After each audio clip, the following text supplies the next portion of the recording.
Ini juga jadi perhatian publik juga itu kan, yang soal itu yang apa, yang di Sumatera Utara ya kalau nggak salah, ada bupati atau apa ya? Oh, yang dulu itu Ah, yang punya kerangkeng di rumahnya itu. iya, yang punya Oh, kerangkeng iya, iya, itu iya. kan Itu kan sadis masuk tuh udah masuk penjara ya, udah sedang Hmm. ditahan. Iya, Terus kemudian ketahuan ada perbudakan lah gitu ya. perbudakan ya. Nah, ini yang terakhir ada kabar apa lagi gitu, Kang? Iya, terakhir itu kan jadi Lembaga Perlindungan Saksi dan Korban LPSK itu mengungkapkan adanya fakta yang ya bisa dibilang sadis lah kan, seperti itu. Jadi si dalam tanda kutip tahanan ya yang di kerangkeng itu diperlakukan nggak manusiawi. Ada yang suruh ngejilat sayuran di lantai lah, ada yang disuruh minum air kencing lah, gitu loh. Ada yang sampai sadisnya itu jadi ditetesin apa plastik yang dibakar, gitu loh. Ada yang sampai jarinya putus karena dipukul pakai palu. Itu kan luar biasa itu. Nah, cuman yang jadi masalah kok sekarang belum ini ya, belum ada pemeriksaan. Kayaknya belum ditahan, itu belum ada pemeriksaan kok. Dia udah sebetulnya udah ditahan karena kasus kalau nggak salah OTT KPK. Oh ya, kasus itu. Tapi yang untuk soal ini yang belum. ini belum. Jadi itu mantan, ya disebut mantan lah ya, mantan Bupati Langkat. Itu yang perangin-angin itu kan. Ya, perangin-angin itu. Ya, terbit rencana perangin-angin atau canak. Ya, apa ya ini tuh ya? Fenomena pejabat-pejabat nujigaki itu seperti yang megalomania kan. Apa itu megalomania? Megalomania itu merasa diri besar. Ah, Kalau dulu tuh ada film zaman kita kecil ingat? megaloman. Megaloman. Nah, itu tuh dari situ gitu. Iya. Kan sosok yang besar itu kan, sosok yang berkuasa, segala bisa, segala jago.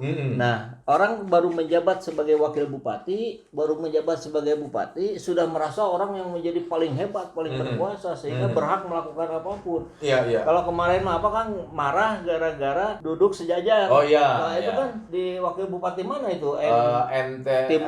Tengah Selatan. Ya. Timur Tengah Selatan di NTT. Nah, ini sekarang ketahuan sampai melakukan manusia tidak manusiawi. Iya. Bahkan ke binatang pun melebihi ya, kalau kita punya binatang peliharaan kan ya kita sayang-sayang, kita ini. Nah, ini dia memelihara dalam tanda petik di belakang rumahnya orang-orang, walaupun itu katanya mantan pengguna narkoba ya kalau nggak salah. Tapi diperlakukannya seperti itu. Jadi itu tuh awalnya kenapa bisa ketangkep terus dimasukin ke sel terus dipekerjakan paksa kayak gitu, awalnya kenapa? Itu kan asalnya nggak ketahuan. Ini kasusnya OTT KPK aja udah selesai. Nah, ketika kan setelah OTT KPK ada investigasi lanjutan, datengin rumahnya. Nah, pas datengin rumahnya kaget. Ada kerangkeng gitu ya. Ada kerangkeng, pasti lihat ternyata orang-orang mantan pengguna narkoba Lagi di situ semua. Katanya mantan pengguna orang-orang pengguna narkoba. Iya, yang sedang direhab. Rehab. Jadi tempat rehab lah itu ceritanya. Jadi ada orang yang ini rehab ke situ. Tapi jangankan seperti orang lagi direhab, ini seperti orang di penjara pun jauh lebih sadis gitu. Iya. Ya itulah makanya di kita tuh nggak tahu ya secara hukum kenapa itu juga belum ditindaklanjuti. Ada hal apa yang membuat itu belum ditindaklanjuti gitu kan? Padahal sudah jelas para korban itu menyampaikan itu, mengungkapkan fakta-faktanya yang ada kan begitu. Ya mungkin terlalu kaget aja masyarakatnya, kan ini kasus baru. Kan kalau misalkan zaman perang perbudakan wajar ya. Memang perbudakan akan selalu ada pada masa peperangan. Cuman kalau misalkan sekarang di Indonesia yang merdeka gitu tiba-tiba ada orang yang tiba-tiba diambil terus diakui sebagai budak gitu, diperlakukan sebagai budak kan Ya. aneh gitu kan. Kalau perang kan jelas gitu kan, setelah menang perang gitu kan, kayak waktu itu perang dunia 2 segala macam kan orang diambil gitu kan, yang perempuan dijadikan sahaya, yang laki-laki dijadikan budak gitu kan, itu udah sesuatu yang umum gitu kan di masa peperangan. Tapi sekarang Perbudakan di masa kini. Transaksinya ke siapa gitu kan, kalau misalkan jual beli juga kan nggak jelas gitu. Ya memang sekarang gaya-gaya pejabat itu juga jadi apa ya, dikritik oleh masyarakat, dilihat terus oleh masyarakat, karena ada aja tingkahnya itu kan.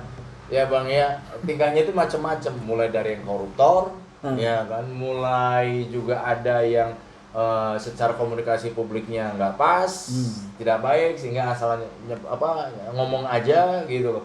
Ada juga yang mengeluarkan kebijakannya juga memunculkan kontroversi, jadi polemik gitu.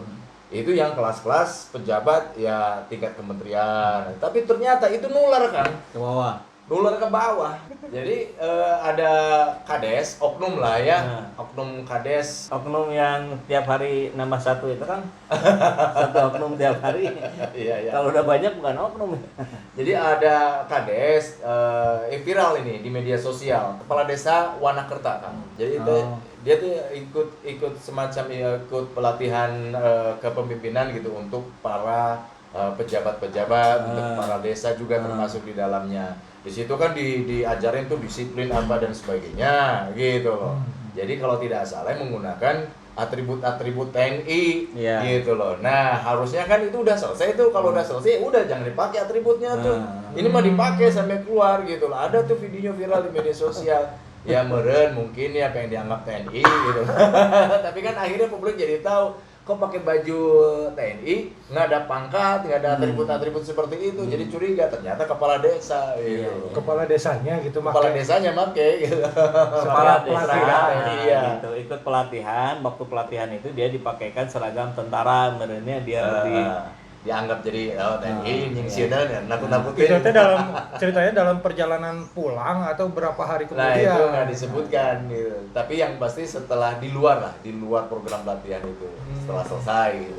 Nah kalau lihat videonya makanya ajudannya mempersiapkan segala macam, dia pakai baju militer turun ke bawah gitu. Nah yang jadi ironis kan begini, seharusnya setelah mengikuti pelatihan kepemimpinan itu secara karakter kan bisa dibentuk ya Kang ya Bang ya. Nah ini malah justru nggak masuk sama sekali gitu, tidak dijalankan gitu. Iya, iya. Padahal belum lama mengikuti pelatihan kayak gitu. Mungkin dia nggak punya baju lagi kan. Kan kalau kita dikasih baju partai kan kita pakai terus gitu kan. Itu Saya bisa kira tadinya jadi. cuma pengen selfie doang sebentar, habis itu dilepas gitu. Ternyata keenakan dipakai. Lumayan katanya kan baju baru gitu kan Itu dipakai baru ke mall. baju. Nah, Iya kan? Baru baju itu teh. belum yang lainnya. apa? Belum yang lainnya. Apa tuh? Kursi misalnya. Kursi panas. Sudah duduk di kursi lupa berdiri. Lu gitu ya. berdiri gitu.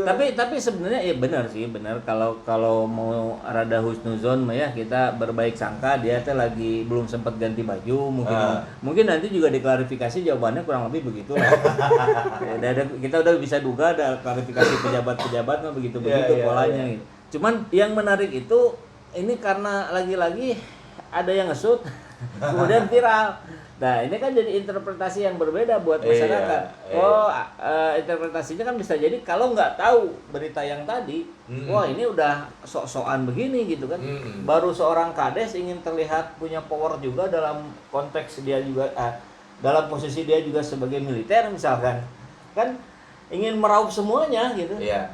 Teori itu kan, teori candu kekuasaan itu ketika dia sudah menjadi kades, wah saya kayaknya bisa juga nih menjadi seorang TNI. Iya. Berarti sebenarnya pakai baju TNI itu emang nggak boleh gitu aturannya. Nggak bisa sembarangan. Oh, orang biasa Orang nggak sipil boleh. jelas nggak boleh itu pakai gitu ya kan. Tapi memang dalam pelatihan saya juga berkali-kali ada kerjasama ya. Dulu di waktu kita sering melakukan pelatihan kerjasama dengan militer, dengan pusdik. Itu yang ya biasa memang dipakaikan baju militer agar terasa jiwa militernya gitu, jiwa disiplinnya, jiwa tepat waktu dan segala macam.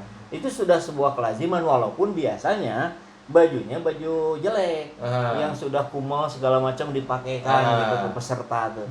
Mungkin karena ini pesertanya kades, baju militernya baru kan kita lihat masih benar-benar kelihatan baru. Oh sayang gitu pakai aja terus. Tapi yang jadi lucu begini Kang, ternyata ini memang menjadi fenomena gitu loh. Ternyata atribut-atribut tadi misalkan contoh kasusnya kepala desa ya kan pakai pakaian TNI, ada lagi para pejabat nih dari Senayan yang dengan bangga masang apa sih kayak pin tapi ini untuk di plat nomor gitu loh. Itu gambar anggota DPR RI gitu loh. Terus ya banyak lagi lah contoh-contoh yang lain. Kadang saya melihat ini apa ya, pengen dihormati kah atau pengen supaya orang jadi takut gitu loh, atau kalau ngelanggar boleh-boleh saja gitu. Jadi karakter kita gitu ya, pejabat-pejabat kita. memanfaatkan privilege walaupun itu palsu misalkan kan. Jadi kan kayak sekarang nih kalau kita lihat di marketplace itu banyak yang jual-jual gitu. Kita mau beli juga bisa, stiker tempel di mobil gitu. Saya masih penasaran soal atribut tentara itu nggak boleh. Kan distro-distro yang kayak gitu kan suka jual atribut TNI gitu kan, loreng-loreng kayak gitu, itu gimana hukumnya berarti? Saya nggak tahu persis ya kalau itu, tetapi kalau yang menjual itu boleh sih, karena kalau tidak boleh kan mungkin tempat-tempat kayak di Pasar Kosambi kalau di Bandung itu udah tutup. Cuman bukan mungkin, tapi kalau sipil menggunakan atribut itu untuk kepentingan misalkan kemana, kan kalau nggak salah dulu juga pernah ada tuh ada razia itu kalau misalkan sipil pakai tentara celana loreng itu nggak boleh, takutnya disalahgunakan. Itu sih sebenarnya. Kayak yang barusan, jangan-jangan kan bisa jadi dia sedang menyalahgunakan tuh, dia turun ke rumah makan nggak bayar gara-gara bisa jadi gitu kan. Yang pasti anak TK mah kalau pakai yang kayak gitu nggak menyalahgunakan ya. Nah itu kecuali anak TK. Jadi kelakuan kades yang lain-lain kayak gitu tuh ya dia niru anak TK. Iya. Jadi kalau kata Gus Dur itu kan yang kayak yang mirip anak TK itu anggota DPR. Nah kalau sekarang nambah, bukan cuma anggota DPR, para pejabat juga kelakuannya kayak anak TK. Bismillahirrahmanirrahim. Assalamualaikum warahmatullahi wabarakatuh. Sahabat semua, alhamdulillah program renovasi toilet masjid sudah berjalan seperti kita lihat di video ini, dan mudah-mudahan seluruh amal jariah, donasi, wakaf dari sahabat semua untuk mendapatkan ganjaran dari Allah jauh berlipat ganda, bukan hanya di akhirat tapi juga di dunia. Begitu juga dengan program ADI, Akademi Dakwah Digital Indonesia. Kita sudah selesaikan di angkatan pertama dan tentu ini dilanjutkan dengan membuka angkatan kedua. Tentu upaya perbaikan terus kami lakukan untuk meningkatkan kualitas tanpa memungut biaya kepada para santri, kepada para siswa yang datang, karena niatan kami adalah bagaimana terus-menerus memperbanyak para pendakwah-pendakwah yang bisa berbicara di depan kamera, yang bisa disebarkan di YouTube, di TikTok, di Instagram, di Facebook, dan di semua platform media sosial lainnya. Ini sangat perlu karena kita lihat musuh-musuh Islam, baik dari kalangan Islam sendiri maupun kalangan non-Islam, itu tidak henti-hentinya menebarkan video-video yang berupaya mendegradasikan umat Islam. Maka kita harus berada di garda terdepan untuk menghalau itu. Mudah-mudahan Allah memberkahi perjalanan kita. Bagi sahabat semua yang ingin terus membersamai kami dalam perjuangan dakwah ini, seperti biasa, sahabat bisa sampaikan donasinya di rekening yang ini dan mengkonfirmasikannya ke nomor yang ini. Mari kita berjuang bersama-sama.